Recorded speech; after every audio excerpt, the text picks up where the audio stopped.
Well, as Christians, how do we live our lives before God? As God's people, his covenant community, how do we live our lives? And I think it's an important question to ask, not of us individually necessarily, but corporately as a church. Because it's become the norm these days to think about everything in terms of an individualistic point of view, hasn't it? We're very me-focused these days, aren't we? What does this mean for me? What can I get out of it? What do I have to do?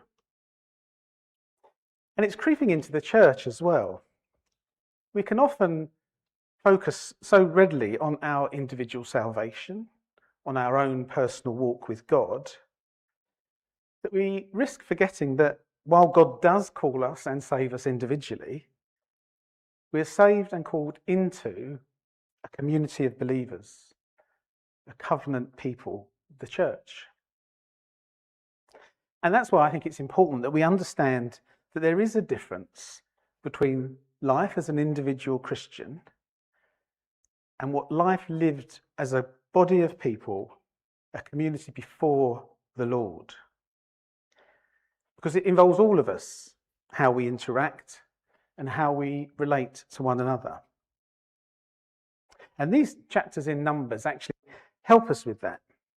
Because what we see here is the foundations of God's covenant community. Since Abraham, God's promise had been carried through families, a clan, if you like.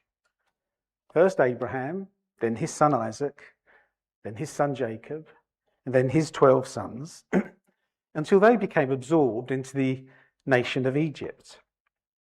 Because now they've escaped Egypt, they're camped at Mount Sinai, and they're ready to journey to the promised land, and they've become a distinct community.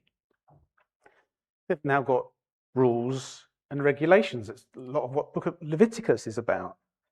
And these are rules and regulations designed to cover Israel's sin, so that God can dwell in the midst of them. And as we saw last week, they're organised. They have an army, they have a structure. Remember how the tabernacle was at the centre of the camp, where the Lord dwelt? And that was surrounded by the Levites, those with priestly duties. Then surrounding that were the tribes of Israel. 3 concentric rings with the Lord at the centre. And this is God living within his covenant community. This is what God's promise to Abraham starts to look like. What had begun with a clan has now become a whole community of people, at the foundation of what will become a nation. And what's remarkable is that everything that's happened from Exodus chapter 2, when the Israelites cried out to God, to where we are now in Numbers, takes less than 2 years. And now that this covenant community has been established, with God dwelling at the centre in the tabernacle, we start to see what life looks like for those people living before God when he dwells among them. So what does it look like? Well, I've tried to summarise the 2 chapters this way. In God's covenant community, putting impurity outside and showing faithfulness inside leads to the presence and blessing of God. And we work through all of those one at a time. So the first point, putting impurity outside of God's covenant community. That's chapter 5, verses 1 to 4. I don't know if you heard the phrase crossing the Rubicon. It's an idiom meaning kind of passing a point of no return. It's often used when people have kind of gone too far and can't make their way back. And it actually comes from Julius Caesar. When he led his army, he was told he couldn't have an army in Italy But he crossed the Rubicon River anyway into Italy proper. He was facing death because he was defying the law. See, the river was a boundary. It was a line in the sand beyond which, for Caesar, things would be very different. The landscape would have been the same, but crossing that line meant the circumstances were very different. And in verses 1 to 4, we see that the boundary of the camp of the people of God was more than a physical boundary. It represented something. Going beyond it meant something. And we get a clue to that in verses 2 and 3. It says, "Command the people of Israel that they put out of the camp everyone who is leprous or has a discharge, and everyone who is unclean through contact with the dead. You shall put out both male and female, putting them outside the camp, that they may not defile their camp, in the midst of which I dwell." Now, leprosy and discharges and touching dead bodies all represented impurity or uncleanness for Israel. They all came from the ritual purity laws in Leviticus chapters 11 to 15. And the reason they were considered impure, such as it would defile the camp, as we read here, is that they all came to represent death.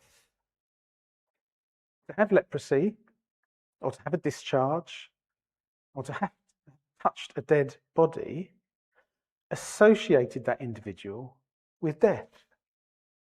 And so that they could contaminate others with death, and they themselves had been contaminated with death.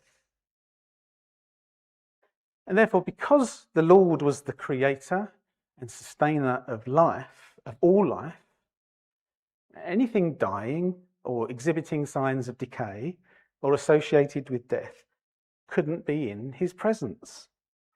It would be in conflict with his holiness. It would almost harm the very sacredness of where he was. And that's why the Levitical laws sought to protect the holiness of the tabernacle. However, the remarkable thing is that whereas in Leviticus, these laws were concerned with protecting the tabernacle, of protecting the purity of the tabernacle itself, here the requirement has expanded to the whole camp. And while these verses may at first sound rather harsh, what it does show us is that life and purity of everything and everyone inside the camp was now of utmost importance. And why was it so important? Well, it's because the presence of the Lord was in their midst. It's the presence of the Lord in their camp that completely transforms the community within it, because his presence was reaching out over the whole of his people. The connection that the community in the camp now have with the tabernacle, with the presence of God, means that the whole camp has become holy. So the whole camp had to be a place where it would welcome God's holiness. And so the command to expel those who are considered impure or unclean is because the impure cannot live with the pure. But of course, what does it mean for us, God's covenant community now, the church? How do we understand these commands of God? Is God still interested in impurity? Well, the answer is yes. In the New Testament, we see that Jesus was very concerned with purity. He was as concerned with purity and defilement as the Pharisees were. And he was just as strict about avoiding defilement and maintaining and recovering purity. However, what is different isn't the role of purity, but its content. For Jesus, it's not a matter of leprosy or bodily emissions or touching dead bodies that defile. Instead, it has to do with what flows out of the heart. I mean, he says though in Matthew 15, verses 17 and 18, do you not see that whatever goes into the mouth passes into the stomach and is expelled? But what comes out of the mouth proceeds from the heart, and this defiles a person. So it doesn't mean that those people who work in the NHS or the ambulance service or undertakers aren't allowed to come to church. And it doesn't mean that once a month women can't come to church because it's the time of the month. However, what it does mean is that those things in our hearts that defile, that contaminate us and can contaminate others, well, they must be discarded. Those parts of ourselves that oppose the light, the life, the holiness, and the purity of God, well, there's no place for them in the church. So if that's what needs to be kept outside of God's covenant community, what happens within it? Well, that's my second point. And this is chapter 5, verse 5 to chapter 6, verse 21. We only read a portion of this, but I'll quickly go through what we've done. Consider for a minute what we've seen so far. The influence of God's presence, his connection with the people, has spread out from the tabernacle in the centre and is encompassing the whole camp, the entirety of his people. Impurity is to be expelled from within, and God's people are living before God as he dwells within them. How would that change things? As the Israelites prepare to journey to the promised land with the Lord in their midst, how should they behave? How should they live? Well, imagine if you were going on a journey from London to visit Glasgow with somebody. If you were meeting them there, you could travel how you liked. You could take whatever route you liked. You could do whatever you liked. As you travelled, you could eat, sleep, read, take a detour, visit an old friend. You could do whatever. But if your companion journeyed with you, it would be different. Your journey would be influenced by the presence of your companion. And that's exactly the point of these verses from chapter 5 to chapter 6. Because in them we see three examples of how to live as you journey with the Lord, of a faithful community living before God. Now, we didn't read the first two examples, and I'll briefly cover those two in a minute. But the first thing to notice, and I think an important thing to notice, is that we kind of, through them, move in from the outside of the camp, concentrically from the community, down to the family, and then to the Lord himself. And they all involve a vow or an oath before the Lord. They start with community, deal with family, and end up with our relationship with the Lord. And the first of these is found in chapter 5, verses 5 to 10. And this part actually, it kind of involves what you would call neighbourly interactions between God's people. Basically, it's how we relate to one another as a church. And it tells us that the interaction between God's people must always have the fundamental relationship between God and his people at the centre. When you're unfaithful in your dealings with your neighbour, then you're being unfaithful with God, to God. And that's not surprising, I suppose, when God is in your midst. So you can't claim to be being faithful to God if your relationships with your brothers and sisters in church are unfaithful. And what it tells us is that unfaithfulness between the people of God must be dealt with. There's a need for confession, a need for restitution, even to the point of personal cost. And ultimately, there's a role for the offices of the church, verse 8. And the point it makes basically is that our relationships are not a private matter between the two individuals concerned. How we behave to one another in the church is part of how the church relates to God. Damage done in one damages the other. But then in verses 11 to 31, we kind of focus down a bit from the community to the family. And we read of what the ESV titles a test for adultery. Now, I've confessed these verses are strange, they are difficult to understand, and they've been quite controversial. And I suppose they really deserve a whole sermon of itself.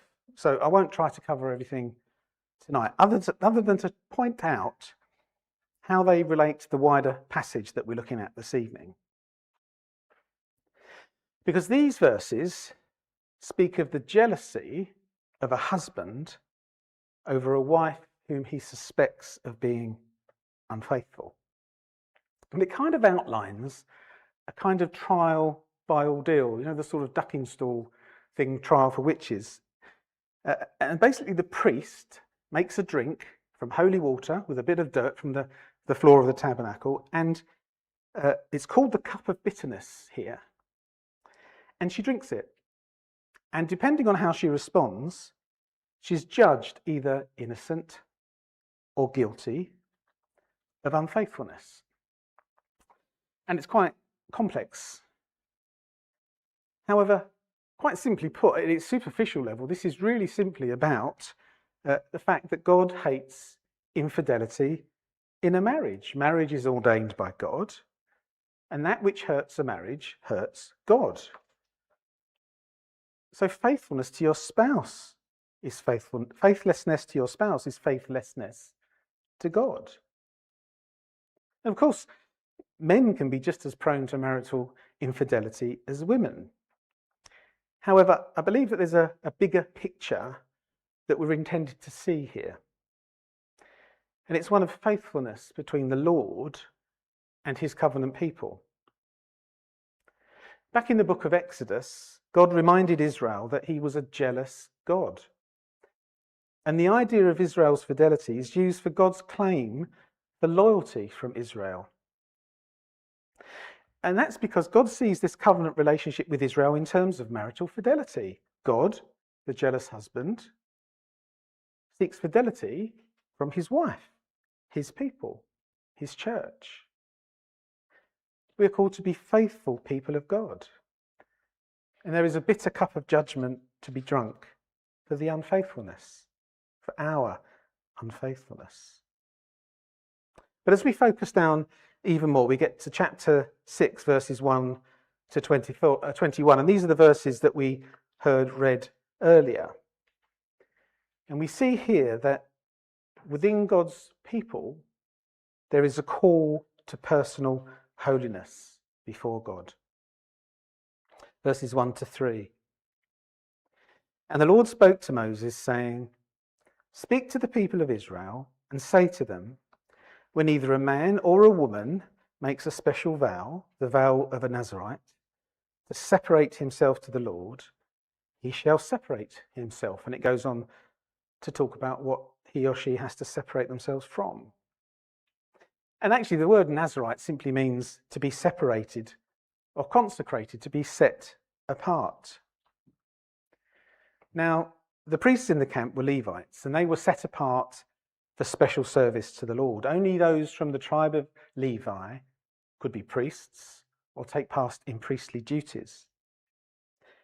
However, the Nazirite vow allowed for any man or any woman to voluntarily serve the Lord in a special way. They were to be holy to the Lord. And that's a phrase that was used of the Levites and the high priests. Because in Exodus chapter 19, God called the whole nation of Israel to be a kingdom of priests and a holy nation. And this Nazirite vow is a devotion to do just that. It's a call for Israelite men and women to set themselves apart, to live a life utterly devoted to God.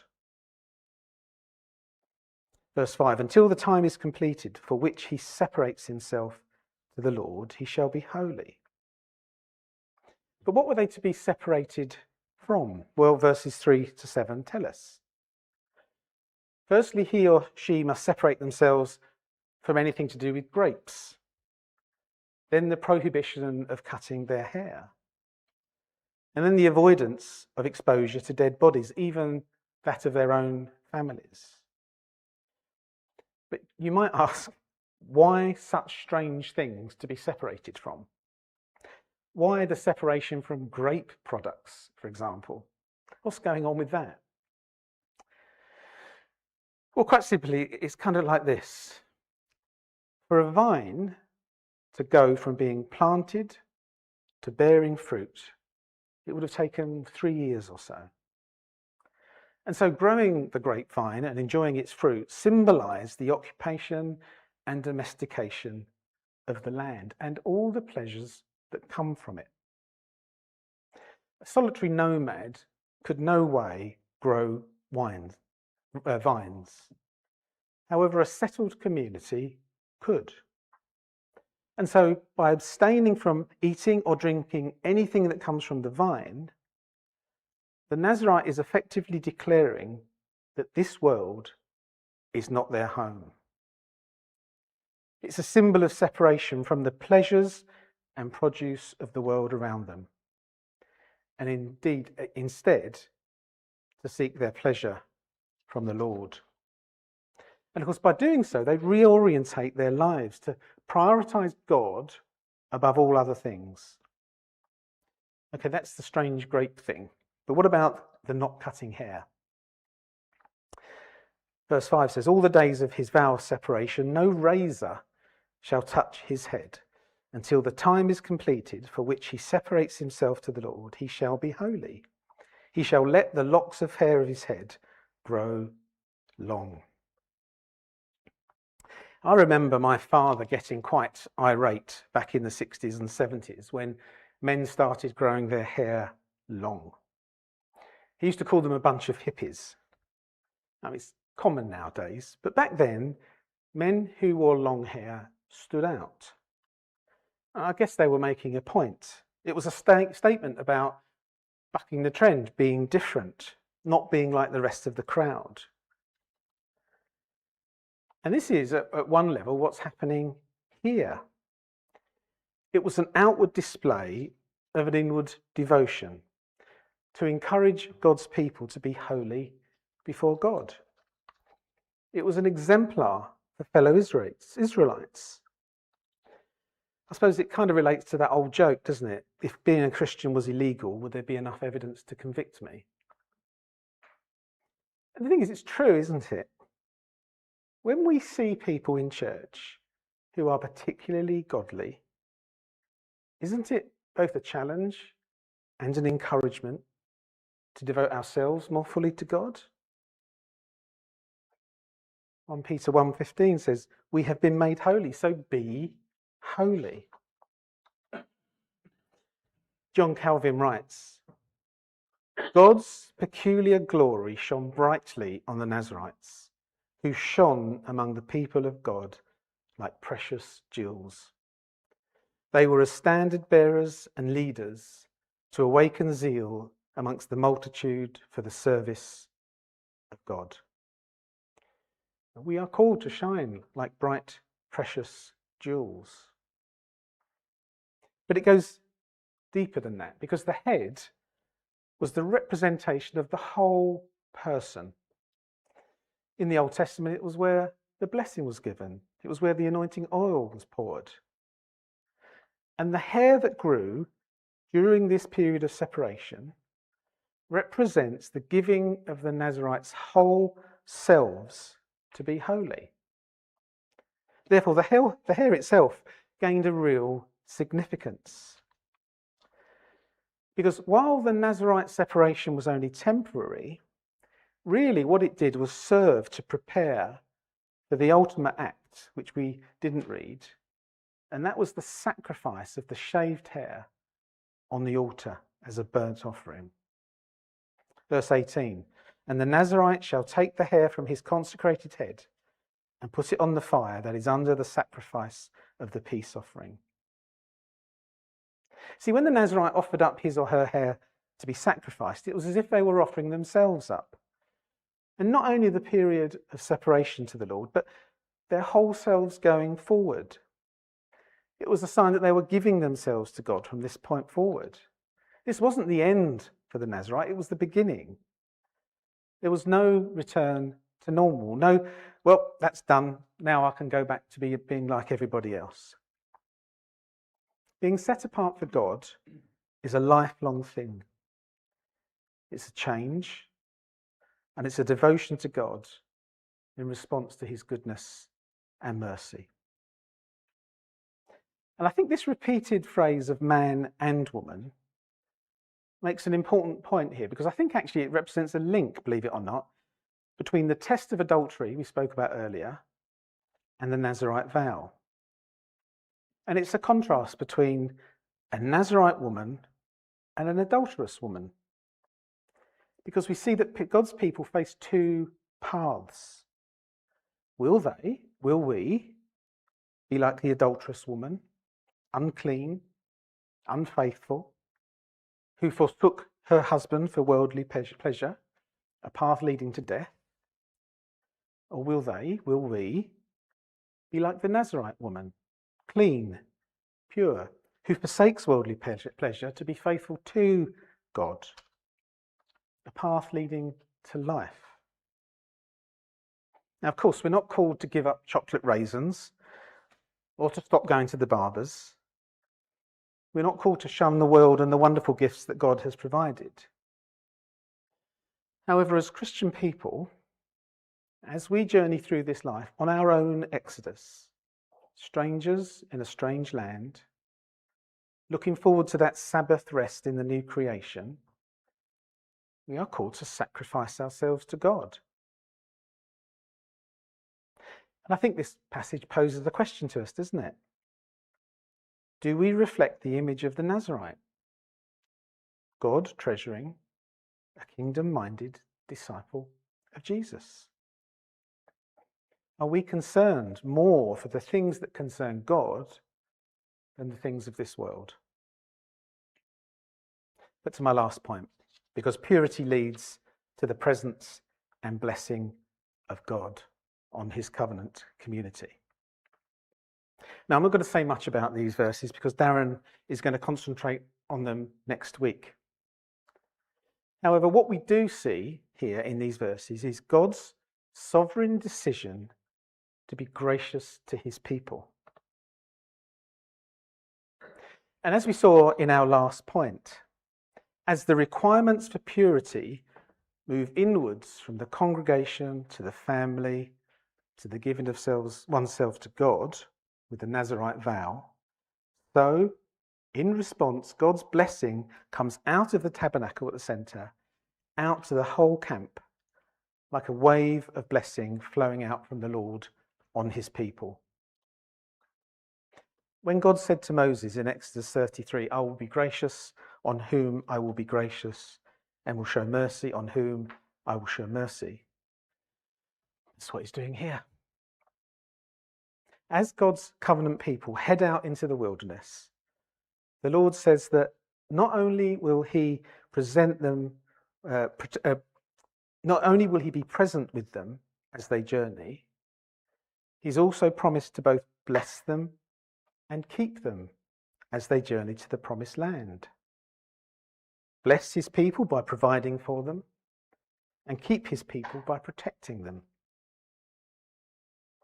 However, this is not simply a promise of benefits from God. It's his favourable disposition towards his people.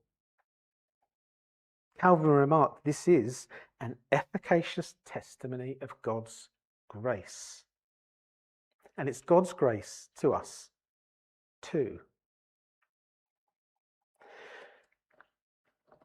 We started by thinking about how, as a church, we must live before God. How purity has to reign in God's people and impurity has to be removed. How God's people must be faithful before God. Well, I think it all begins with reminding ourselves that once we were all outside the camp. We were all outside the camp of God's people. We were all impure. Yet through Christ, we have been made pure and fit to come into God's presence as part of his covenant people. Because it was Christ who destroyed the ultimate impurity, death itself. When Jesus touched the leper, he didn't become unclean. The leper became clean.